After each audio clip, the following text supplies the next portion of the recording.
is DWJE 88.1 FM Radio Pangasinan, whose sole mission is to inform, to educate, to entertain, delivering to all Pangasinenses news that is true, public service that is sincere, commentary that is fair, and entertainment that is proudly Pangasinense.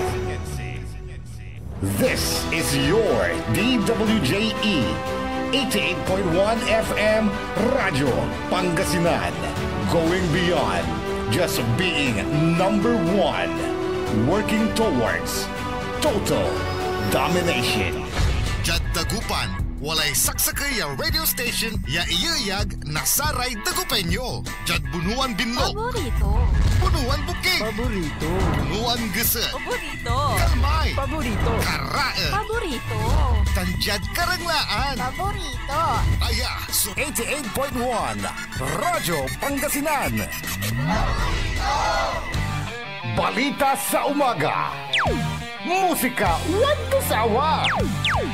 Pangasinan Gulf Waves Network Corporation. Sa Pangasinan, ito ang DWJE 88.1 FM Radyo Pangasinan. Paborito. Kahit saan sulok ng Pangasinan, Paborito. ikaw ang pinag-uusapan. Paborito. Ang radyo na paborito ng bayan. Paborito. DWJE 88.1 FM ang pinapakinggan. Paborito ng kabataan at matatanda. Paborito. Paborito. Paboritong pakinggan sa bus, tricycle, jeep at mga opisina. Paborito mo, paborito ko, paborito natin lahat. DWJE 88.1 FM Radyo Pangasinan. DWJE 88.1 FM Radyo Pangasinan.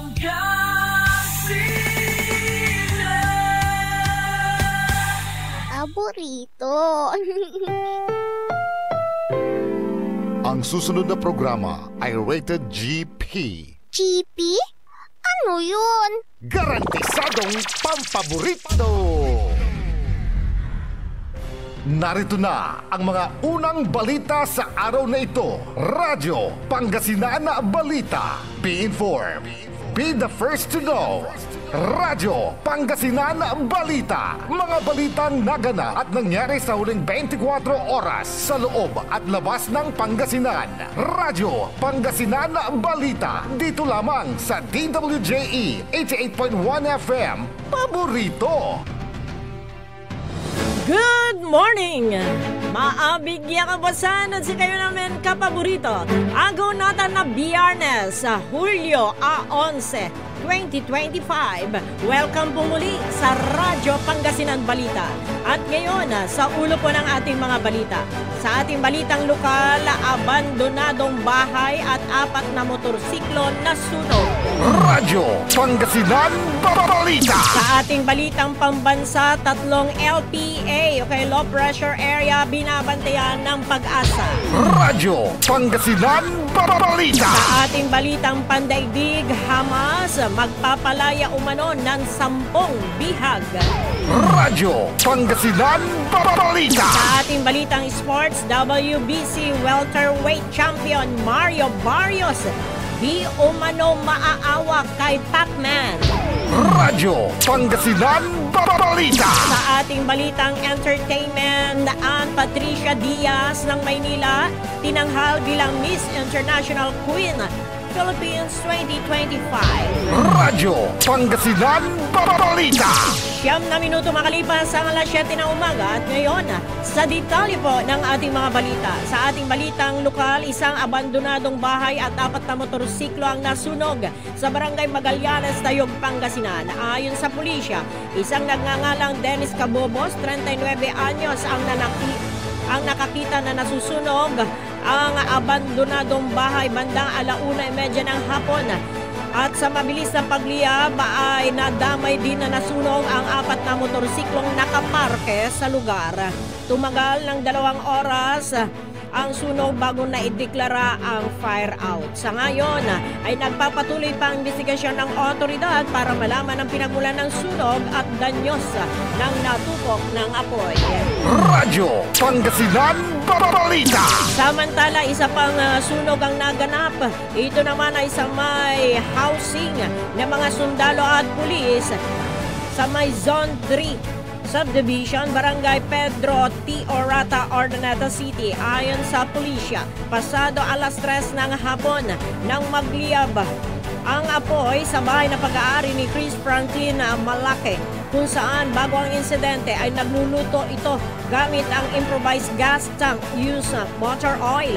Nang biglang nagliyab ang apoy sa loob ng bahay, nagresulta ito ng pagkakatamo ng second degree burn sa katawan si Florencio Malake, anak na lalaki ng biktima. Agad namang dinala sa pagamutan upang malapatan ng lunas. Na-fire out ang sunog banda alas 4:06 ng hapon ng City Fire Marshal ng Ordaneta. Nagpapatuloy ang investigasyon sa insidente. Radyo Pangasinan Balita.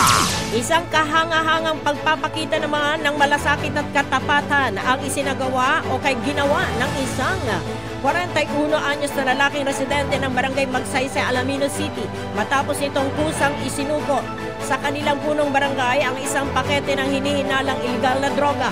Ang insidente ay malinaw na patunay ng lumalalim na tiwala ng publiko sa kampanya ng Pangasinan Police Provincial Office laban sa iligal na droga.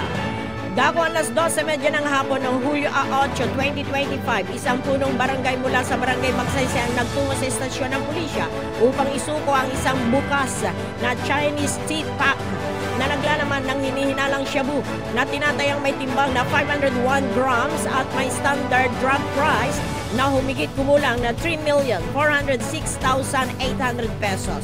Batay sa salaysay ng nagsuko, dako alas 4 na ng madaling araw ng parehong araw habang siya ay pauwi sakay ng kanyang motorsiklo sa kaban ng Cadre Road, Barangay Poblacion, ay may nakita siyang berdeng eco bag sa gitna ng kalsada. Nang ito'y kanyang pulutin at buksan sa kanilang tahanan, natuklasan niya ang isang tea bag na may lamang puting kristal na substansyang pinaginala ang shabu. Matapos ang ilang oras ng pag-iisip, dakong alas 11:30 ng umaga, siya ay nagpasya na ipagbigay alam ito at isuko sa kanilang punong barangay. Agad na tumugon ang mga tauhan na Alaminos City Police, katuwangang Regional Intelligence Division ng PRO1. Isang kinatawan mula sa Department of Justice ang kinontak bilang saksi at sinagawa ang inventory at marking na nasabing pakete sa tahanan ng punong barangay sa presensya ng mga opisyal ng barangay at ng DOJ representative. Ang nasabing pakete ay kasalukuyan nasa kustodiya ng pulisya para sa nararapat na disposition at masusing investigasyon. Ayon naman kay Police Colonel Ricardo David, Acting Provincial Director ng Pangasinan Provincial Office, ang ganitong uri ng katapatan mula sa isang ordinaryong mamamayan ay tunay na dapat hangaan. Ito ay malinaw na indikasyon na patuloy na lumalalim ang tiwala ng mga kababayan sa kapulisan at sa ating at sa kampanya laban sa iligal na droga ayon sa opisyal. Hinihikayat ang lahat ng mamamayan na maging katuwang ng PNP sa pagsusulong ng isang ligtas, tahimik at maayos na pamayanan. Radyo Pangasinan Balita. 13 minuto makalipas ang alas 7 ng umaga at ngayon sa ating balitang pambansa, mahigpit na binabantayan ngayon ang 3 low pressure area o kay LPA na namataan sa labas ng Philippine Area of Responsibility. Huling namataan kanina alas 2 ng hapon ang isang kahapon ang isang LPA na nasa labas ng bansa sa distansyang 745 kilometers ng hilagang silangan ng Itbayat, Batanes na may katamtamang potensyal na mabuo bilang bagyo sa susunod na 24 oras.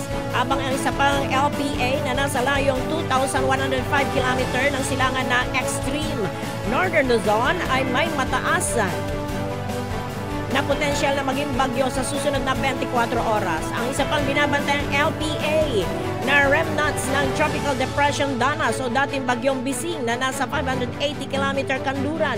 Hilagang kanluran ng Itbay at Batanes ay malabong muling mabuo bilang bagyo. Bagamat sa ngayon, hindi naman direktang nakakaapekto sa bansa ang mga namumuong sama ng panahon. Radyo Pangasinan Balita. Samantala, isiniwalat ni Senator Ping Lacson na mayroon umanong alokasyong multi-billion halaga ng pork barrel para sa ilang mga mambabatas kung saan isa sa kongresista ay makakatanggap umano ng hanggang 15 billion pesos. Kaugnay nito, inihayag ng senador na mayroon lamang 200 million na pork barrel o kay Priority Development Assistance Fund o kay PDAF ang mga senador, habang 70 million pesos naman sa mga miyembro ng House of Representatives bago ito ideklara ng Korte Suprema bilang unconstitutional o labag sa batas. Subalit pagkatapos anya ideklara itong unconstitutional, pumalo sa 5 billion pesos para sa mga senador kung saan 10 billion pesos sa iba pa, habang 15 billion naman sa mga kongresista. Inaalala ng senador na bago matapos ang kanyang termino sa Senado noong 2022, sinabi ni Lacson na nagawa nila ni dating Senador Franklin Drilon na tanggalin mula sa Bicameral Committee report ang mga pondo para sa dredging at flood control projects na anya'y punot dulo ng korupsyon. Subalit, muli itong nagbabalik ngayon. Samantala, plano naman ng senador na bigyang linaw sa oras na mag-convene na ang 20th Congress ang kanyang initial findings mula sa pambansang pondo ngayong 2025. Radyo Pangasinan Balita.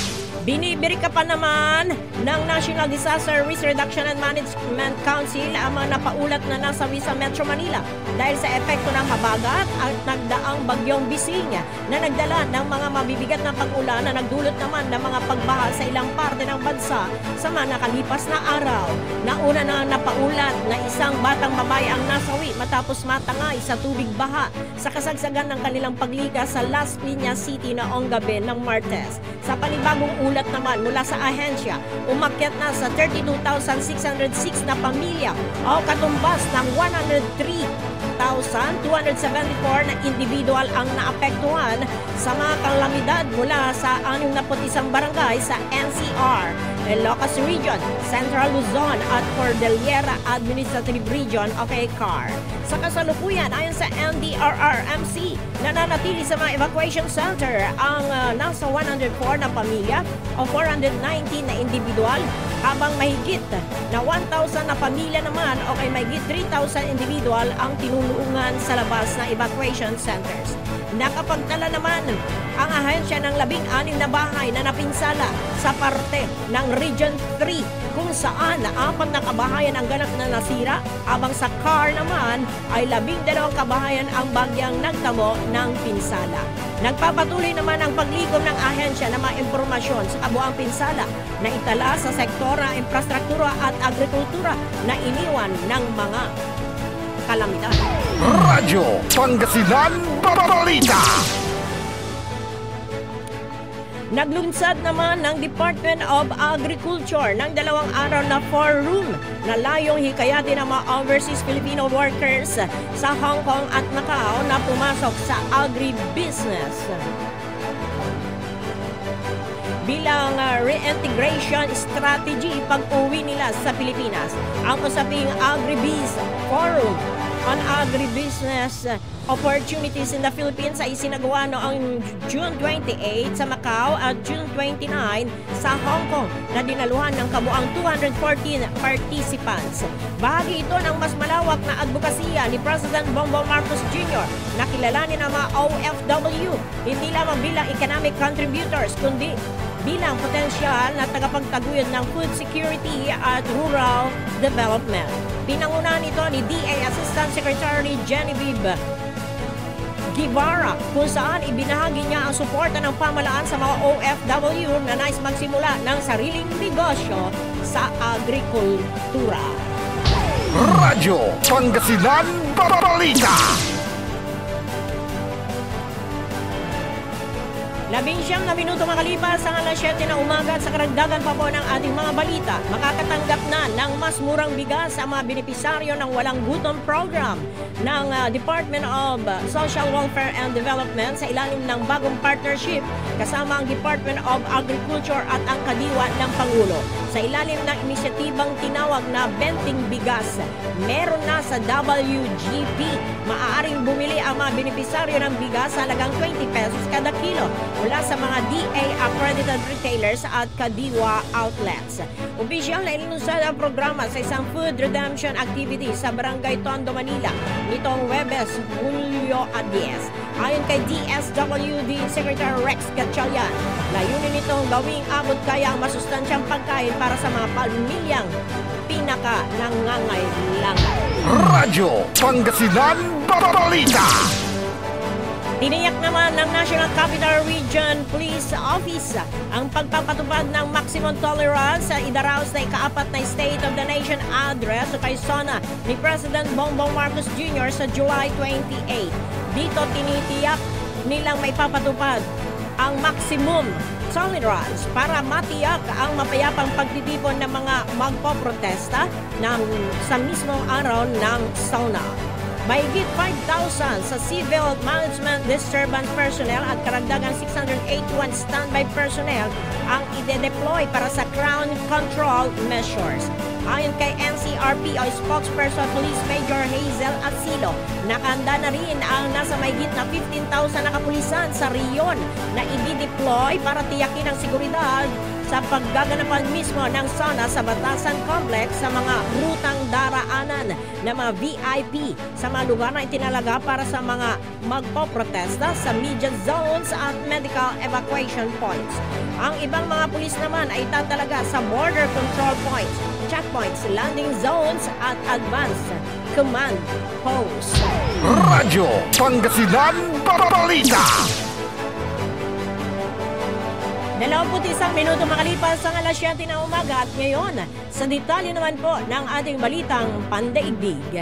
Inilabas na ng Houthi rebels ang video sa kanilang pag-atake at pagpapalubog sa Liberia flag boat carrier na Eternity Sea sa Red Sea noong Lunes, Hulyo 7 na kinasawi ng 3 katao.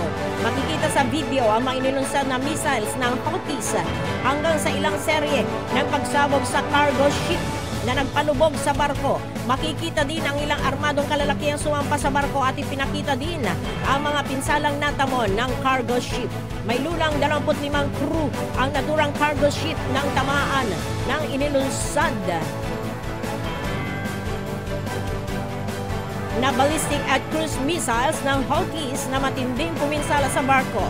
Karamihan sa mga crew na sakay ay inataking cargo ship ay 21 na Pinoy seafarers at mayroon ding Russian national na matinding nasugatan at nawalan ng paa. Patuloy naman ang paghahanap sa 15 tripulante na napaulat na nawawala kasunod ng pag-atake. Nauna na ngang nasagip ng mga rescuer ang 6 na seafarers matapos ang isang araw na pagkakababad ng mga ito sa tubig. Lumalabas naman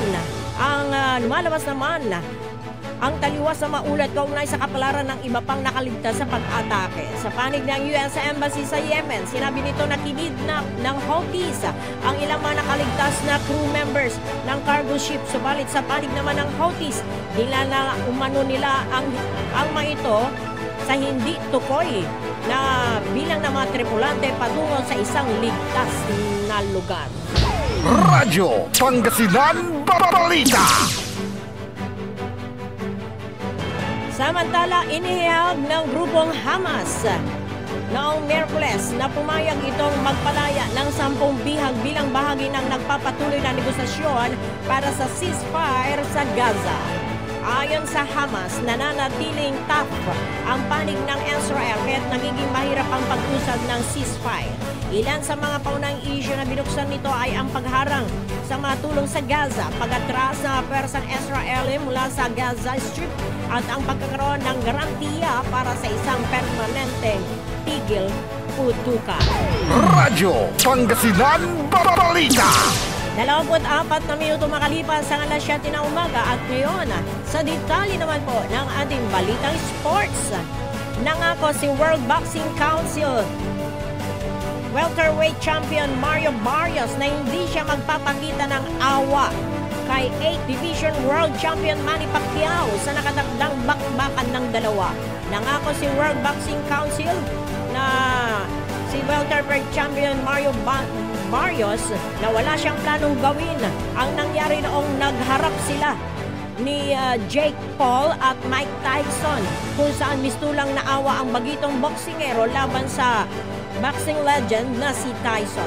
Sa halip ay ipapalasap umano ni Barrios ang bigat ng kanyang kamao sa Filipino boxing icon. Katwiran ni Barrios kung nagkabaliktad sila ng posisyon ni Pacquiao, tiyak din na anyang hindi maaawa ang batikang boksingero sa kanya.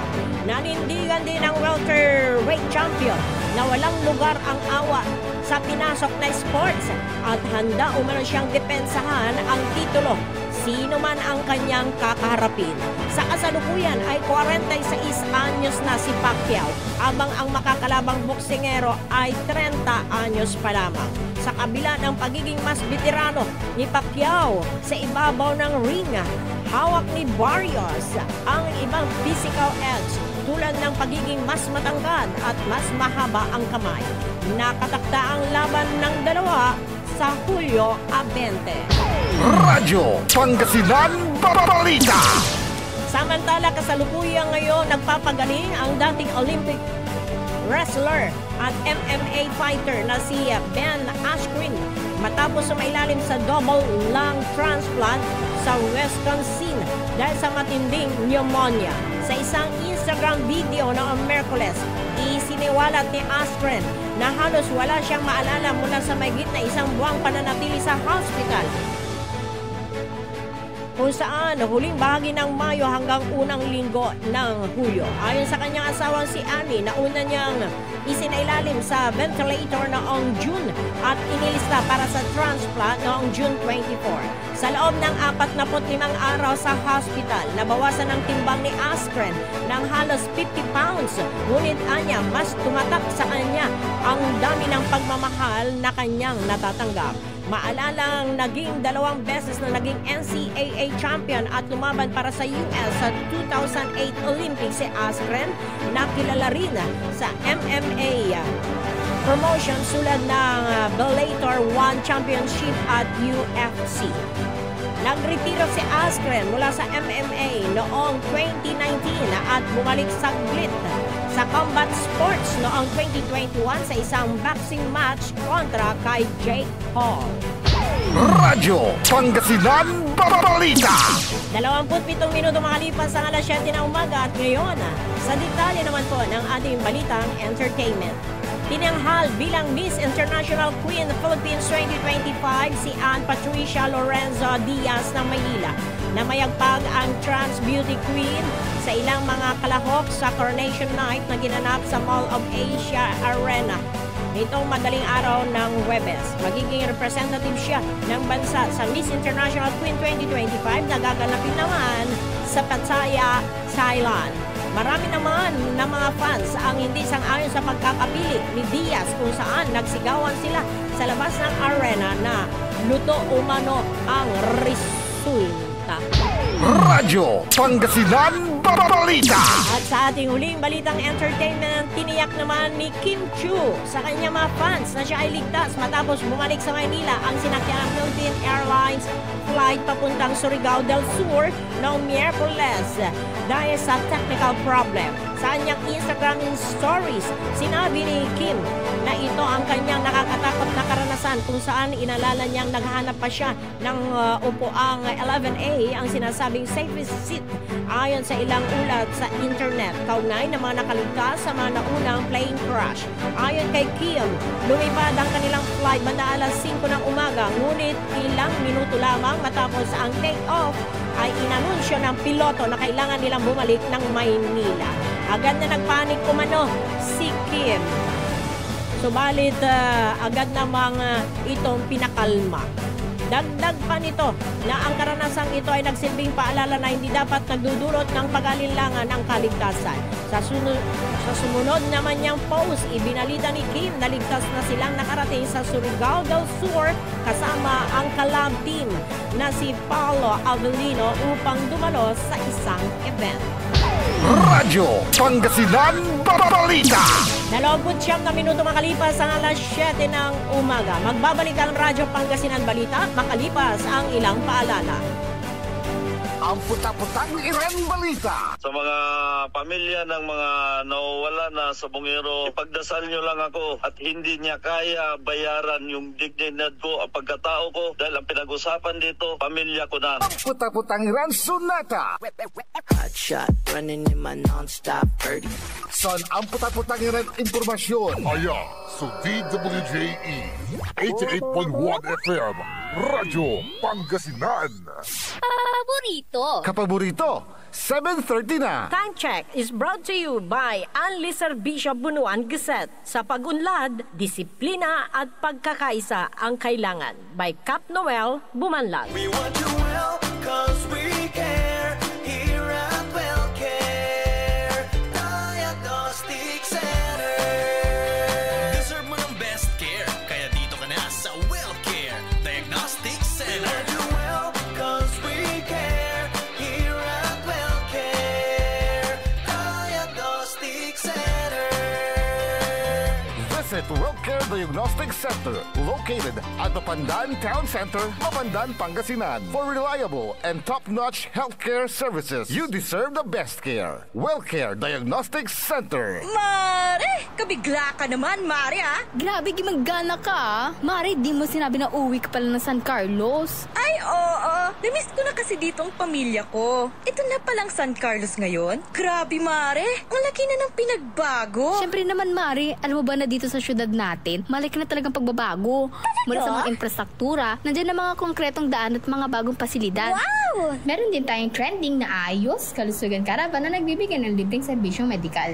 Palipalitan, ha? Saka, nandiyan din ang mga programang pag-agrikultura para sa ating mga magsasaka. Ay, wow! At higit sa lahat, Maria, ang pagpapanatili ng peace and order ng ating syudad. Perfect! Di lang yan, binibigyan din ng halaga ang kapakanan ng lahat ng tao at pantay na karapatan sa mga serbisyo ng gobyerno. Grabe, Mare! Ang bongga na talaga ng San Carlos. Parang ayoko na bumalik sa ibang bansa. Oo, Mare. Kung ako sa'yo, dito ka na lang sa San Carlos. Dahil sa San Carlos, tunay na subok na ang serbisyong ayos.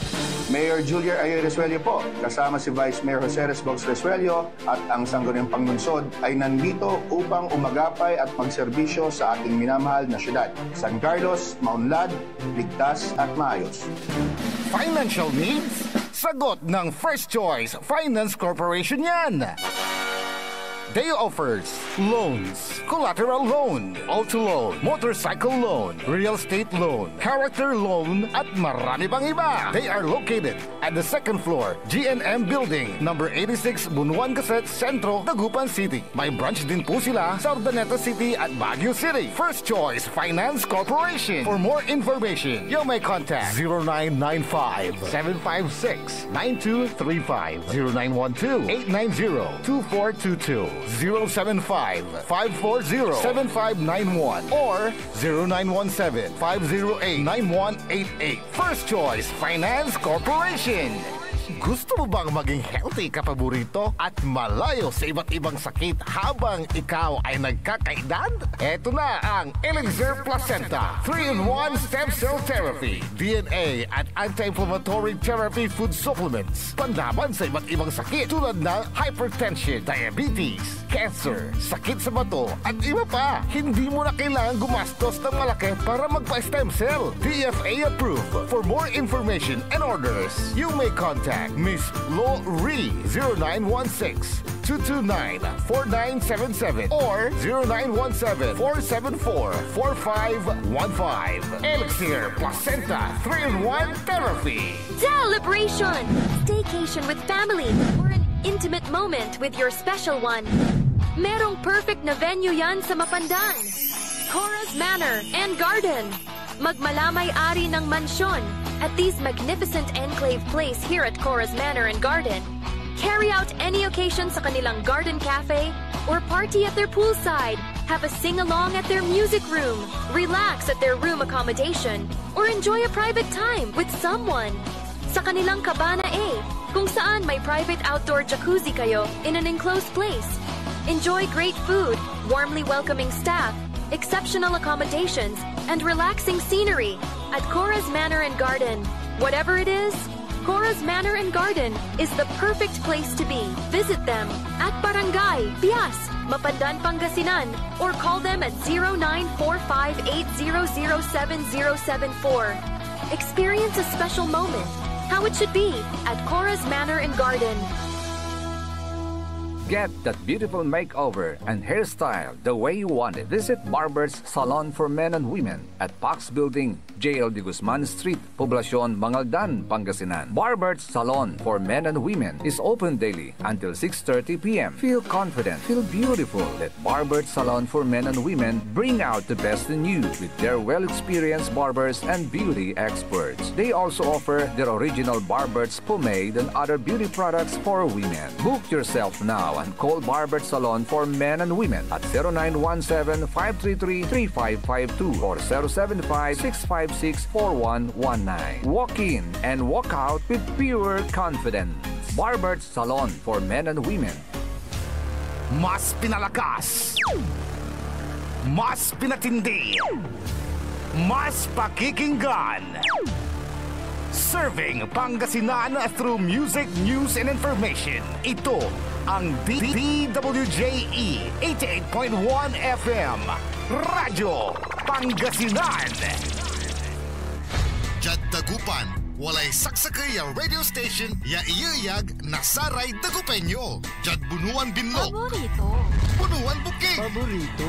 Bunuan Gese. Paborito. Kalmay. Paborito. Karae. Paborito. Tanjad Karanglaan. Paborito. Aya, so 88.1 Radyo Pangasinan. Paborito ng kabataan at matatanda. Paboritong pakinggan sa bus, tricycle, jeep at mga opisina.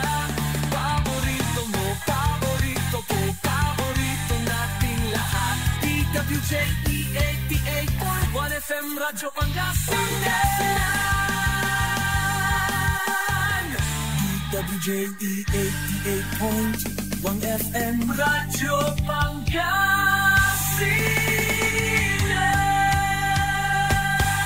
Paborito.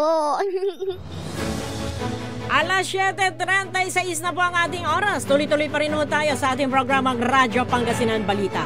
At ngayon, ating alamin ang lagay ng ating panahon sa araw na ito ng Biyernes sa pamamagitan ni Ma'am Helen Labadja ng Pag-asa, Dagupan City. Ma'am Helen, good morning.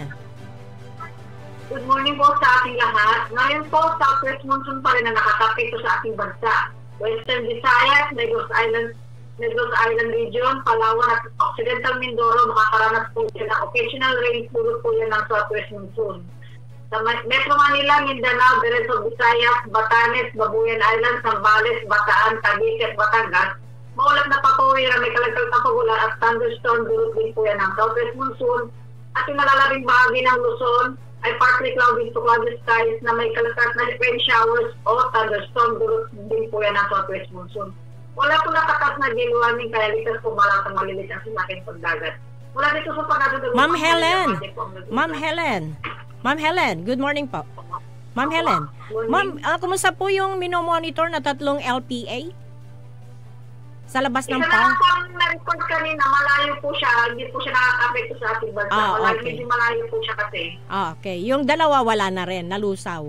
Wala na po. Wala naman sinabi kanina. Isa naman sinabi, pero hindi na ni-report dito kasi hindi naman kasi nakaka-apekto. Okay. Maraming salamat, Ma'am Helen Labadja ng Pag-asa, Dagupan City. Alas 7:38 na po ang ating oras. Malaya pong makapalaot. Okay, pumalaot ang ating mga isda. Walang gale warning. At malayang-malaya ang ating mga mangisda na mangisda sa karagatan. Ay naku, araw po ng Biyernes po ngayon mga kapaborito ha. Oo, aliwan kapinsan na Sabado. Basta na buwas, Sabado, natang Biyernes, walay loob, kapaborito. Bawal lang umabsent. Bawal sumangiras, lalo ladsayan panahon. Kailangan tayong mangkuli. Doble kayod ho tayo mga kapaborito para makasurvive sa mundong ito. Basta't huwag tayong manglalamang ng kapwa ho natin. Manatili tayo sa paggawa ng mabuti. Ano man yung maranasan ho natin, piliin natin laging maging mabuting tao at maging masaya sa buhay na ito. Di po ba mga kapaborito? And heto mga kapaborito, nako, sa pinakahuling balita po na inilabas ay heto, meron na raw mga na-recover na mga buto. Oo, dyan po sa may Taal Lake. At heto po mga kapaborito, pakinggan ninyo, formal nang sinimulan ng Philippine Coast Guard ang pagsisid sa Taal Lake kung saan sinasabing itinapon na ang mga missing sabongero. At sa isinagawang search and retrieval operations kahapon ay isang sako na naglalaman ng tila mga buto ang nakuha. Ayon kay Police Colonel Giovanni Emerick Cibalo, Provincial Director ng Batangas Police, sa isang panayam, ang sako ay nadiskubre may 10 metro mula sa dalampasigan. Hindi pa nakumpirma kung ito'y mga buto ng tao. Agad naman itong ito-turn over sa scene of the crime operatives o kay SOCO para isailalim sa forensic examination. Yan po yung pinaka-latest na balita ho tungkol dyan sa sinasagawang search and rescue operation. Search and retrieval operation, mga kapaborito. Dahil yun nga, ang sinasabi ng whistleblower na si alias Totoy, dyan itinapon yung mga pinatay na mga sabongero. At para mabigyan ng hustisya ang mga pamilya ng biktima, ay yan, nagsagawa po ng operasyon ang otoridad, pinagsalid na iba't ibang puwersa mula sa iba't ibang ahensya ng ating gobyerno, lalo na yung mga nasa men in uniform na sila ngayon ang sumisisid po dyan mga kapaborito para malaman kung totoo ba. Para malaman kung totoo ba na doon itinapon. At eto nga, meron na nga na-recover na hinihinala na buto. At para malaman yon, isa sa ilalim po sa kaukulang examination para malaman kung ito ba ay buto ng tao. Makapasakit sa pakiramdam yung mga ganyang pangyayari, di po ba mga kapaborito? At kahit na ano sana ang kasalanan ng isang tao, wag sanang humantong sa ganyan. Pero under investigation pa po yan mga kapaborito. And ang ating yung mga sumisisid, buwis buhay din sila. Dahil hindi rin biro yung kanilang sisisirin, masyadong malalim at delikado. Kaya eto, may iba't ibang gamit na ginagamit ng mga otoridad para sa ganon maging safe din yung mga ginagamit para sa naturang operations. Yan ay para mabigyan ng katarungan. At malaman ang katotohanan. Alas 7:42 na po ang ating oras. Tuloy-tuloy pa rin ho tayo sa ating programang Radyo Pangasinan Balita. Good morning pala sa mga nakikinig po sa atin dyan sa may Santa Barbara. Good morning po sa inyong lahat dyan. Kay Ate Marina, good morning. Dyan sa kanyang kantina. Magandang umaga po sa inyo dyan. At sa iba pa ho nating mga balita, heto naman po, kinukumpirma pa ng Department of Migrant Workers ang ulat na may 3 Pinoy na nasawi sa barkong MV Eternity Sea na inatake at pinalubog ng Houthi rebels sa Yemen. At ayon kay Kakdak mga kapaborito, 22 ang crew ng MV Eternity Sea. 21 dito ay mga Pilipino at 5 ang nakaligtas sa paglubog ng barko. Ang mga nakaligtas naman na 5 Pinoy ay dinala sa isang ligtas na lugar at tinayak ang lahat ng kailangan nilang tulong para sa mga ito.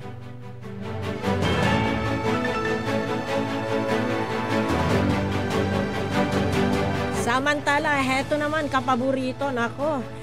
Apektado po tayo lahat patungkol dito sa pagpataw ni US President Donald Trump sa Pilipinas ng 20% taripa sa lahat ng produktong galing sa Pilipinas simula August 1. Kasabay ng pagbabanta na magdaragdag ng iba pang buwis kapag gaganti ang Pilipinas sa katulad na aksyon. Ay nako, ang tapang naman ni US President Trump, di ba?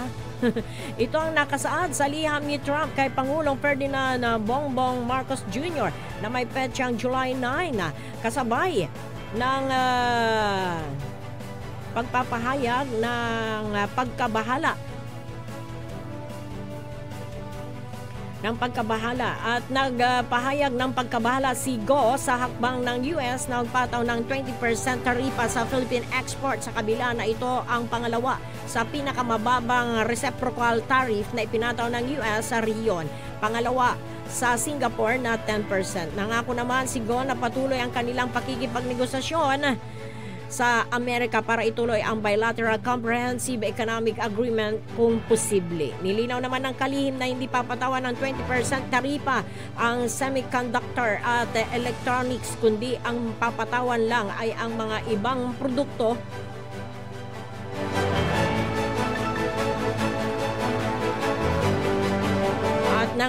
kaya yung ibang produkto lamang, mga kapaborito.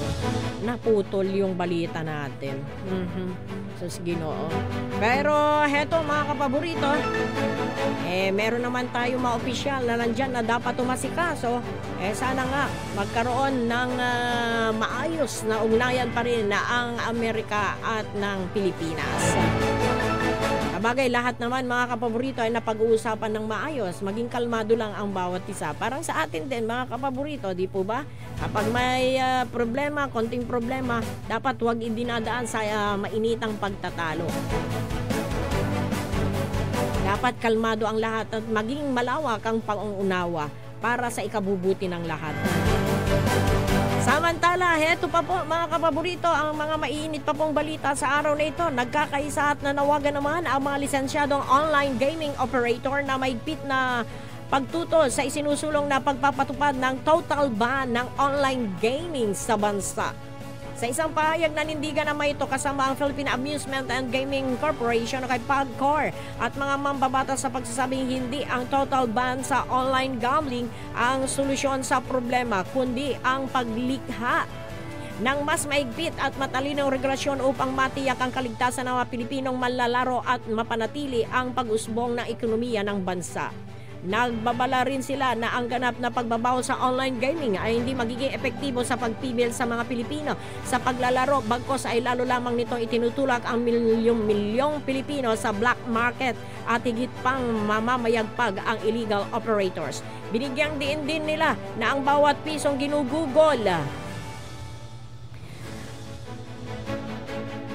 sa lisensyadong plataporma ay nakakatulong at sumusuporta sa mga pampublikong serbisyo na pinakikinabangan ng publiko. Kabilang narito ang mga paaralan, hospital at kalsada at tumutulong na mapanatiling ligtas ang bawat pamilyang Pilipino sa pamamagitan ng regulasyon. Gayunman kung mapupuntaan nila ang pera ng mga manlalaro sa illegal sites ay mistulang ninakaw na ito mula sa komunidad dahil dediretso na ito sa mga illegal na operator na walang pakialam sa batas. Oo, kasi marami ngayon mga kapaborito ang nalululong dyan po sa online gambling.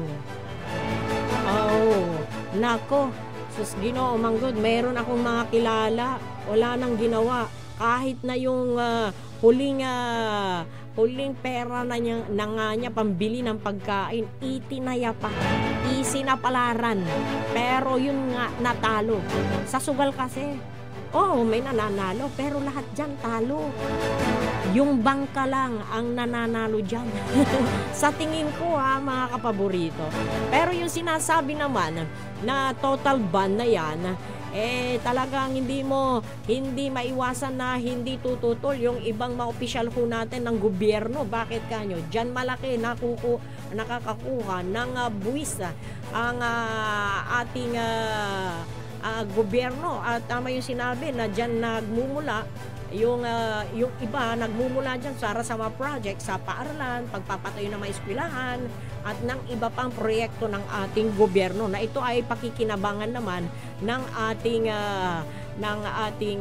mga kababayan. Pero eto, sa isang banda, mga paborito, yung pagpapataw din, isa sa mga tinitignan din maliban dyan sa total ban. Isa daw sa mga solusyon dyan yung pagpapataw ng mataas na buwis. Pag mataas naman ang buwis, sigurado ibabalik din ito sa mga gamers, di po ba? Oo, tataasan din. Siyempre, yung mamumuho na, binisan ng mas mataas, babawi din yan. Parang sa pagkain din, pag tinaasan mo yan ng buwis, ibabalik yan. Yung end user talaga ang kawawa lagi dyan. At sana nga, masolusyonan ito mga kapaborito at sa ating mga kababayan. Naku, huwag natin isapalaran ang buhay natin dyan sa sugal. Talong-talo tayo dyan sa sugal na yan, mga kapaborito. Oo, yung iba, sabi kasi nila, may pampalipas oras. Diba? May karapatan din naman siguro akong maging masaya kahit konting oras lang, kahit sa pagpindot-pindot lang na ito. Yun ang katwiran ng iba Oo, tutang, hindi ko naman isinusugal lahat. Pero karamihan dyan mga kapaborito, nung napagbigyan, nanalo ng konti, dumoble ang kanyang taya hanggang sa hindi na niya namamalayan ang laki-laki na pala nawawala sa kanya. O diba, merong mga napabalita mga kapaborito, hindi naman lingid sa ating lahat.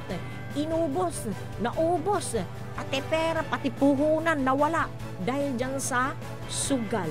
Yung iba nalubog sa utang dahil po dyan sa sugal.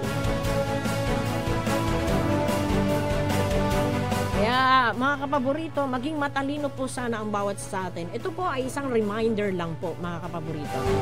Nasa tao ang self-discipline, pagpipigil sa sarili mga kapaborito. Ang kailangan ng bawat isa sa atin. Kasi yun nga may katwiran yun sa isang banda, siyempre tinatansya yan, binabalansi yan ng ating gobyerno. Ito ba, kailangan bang i-total ban? Papakinggan niya lahat ng panig at pag-aaralan niya. Kagaya ng sigarilyo din at ng alak. Diba? Mismong ang mga nasa Department of Health, mga nasa Departamento ng Pangkalusugan, sinasabi nga na yung sigarilyo na yan, masama sa katawan, yung alak, masama sa katawan, ganito, ganire, mataas ang naitatalang namatay dahil dyan sa lung cancer, dahil sa paninigarilyo. Yung iba naman dahil sa pag-inom ng alak. Pero alam nyo ba na meron nga tayong batas dyan, yung sin tax. Kasalanan na tax. Dyan din nakakakuha ng malaking pondo ang ating gobyerno na ginagamit sa iba't ibang programa sa iba't ibang proyekto. Pero, eto nga, nasa tao din. Nasa tao din. Yung pagpipigil mga kapaborito. Eto mga kapaborito, dalawa lang naman ang pipiliin mo sa buhay na ito gumawa ng mabuti o masama. Pag gumawa ka ng mabuti, mapapabuti ka. Pag gumawa ka ng masama, mapapasama ka. Yun lang.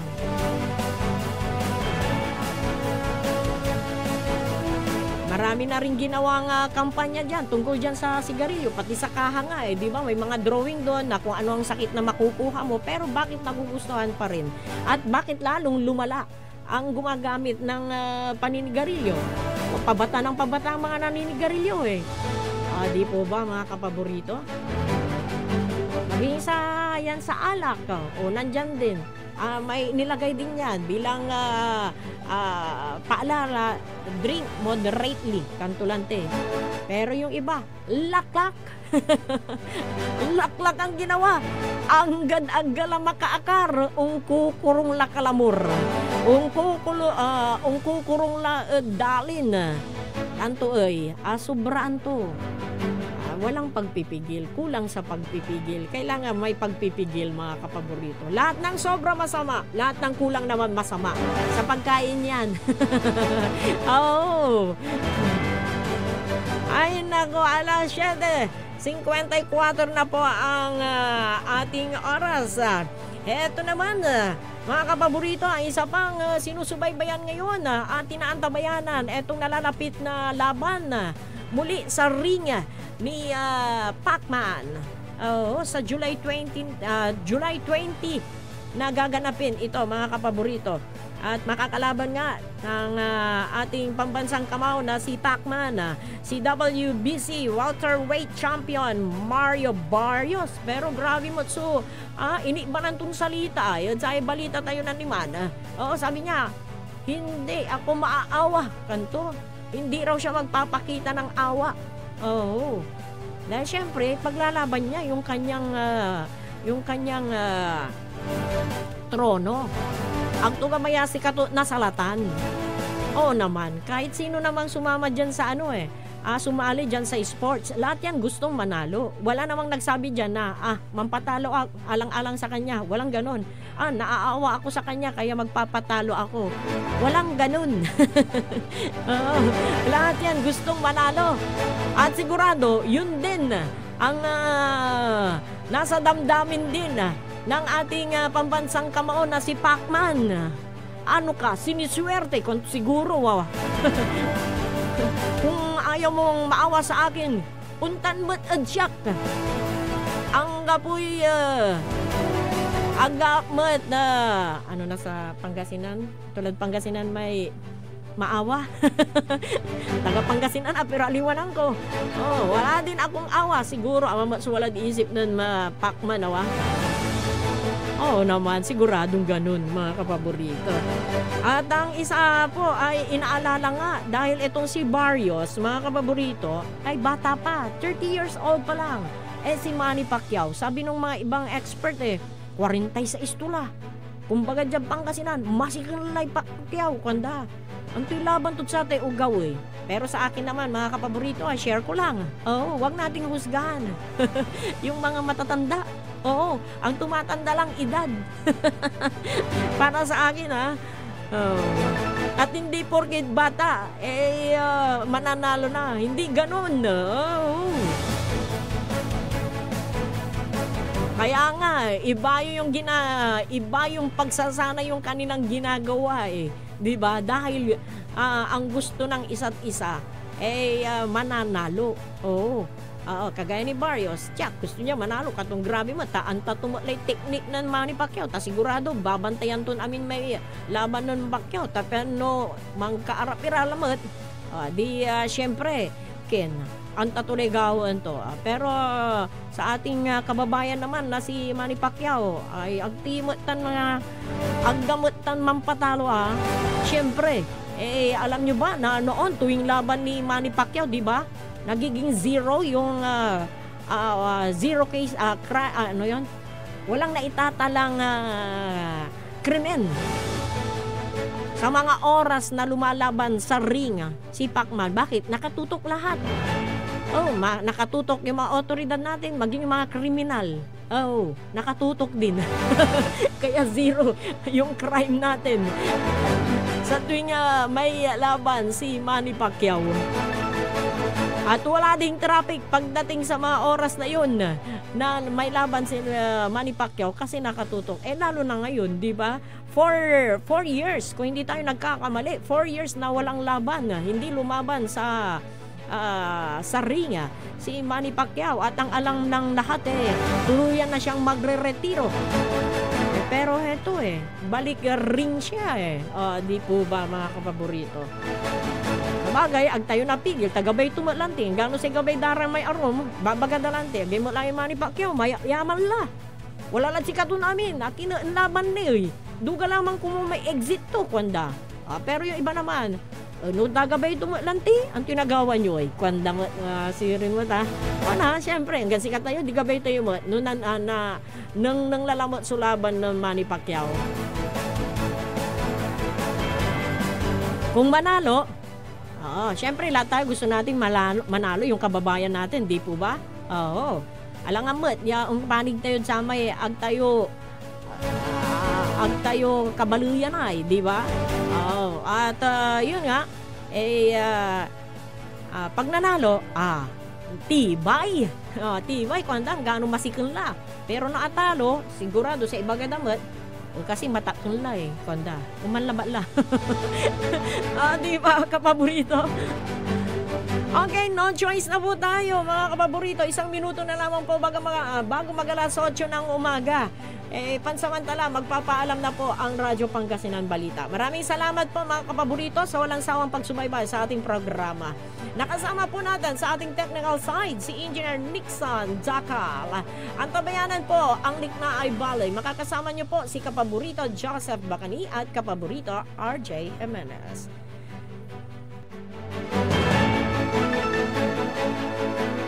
Sikaratan sa Saray Manunaan na Balita.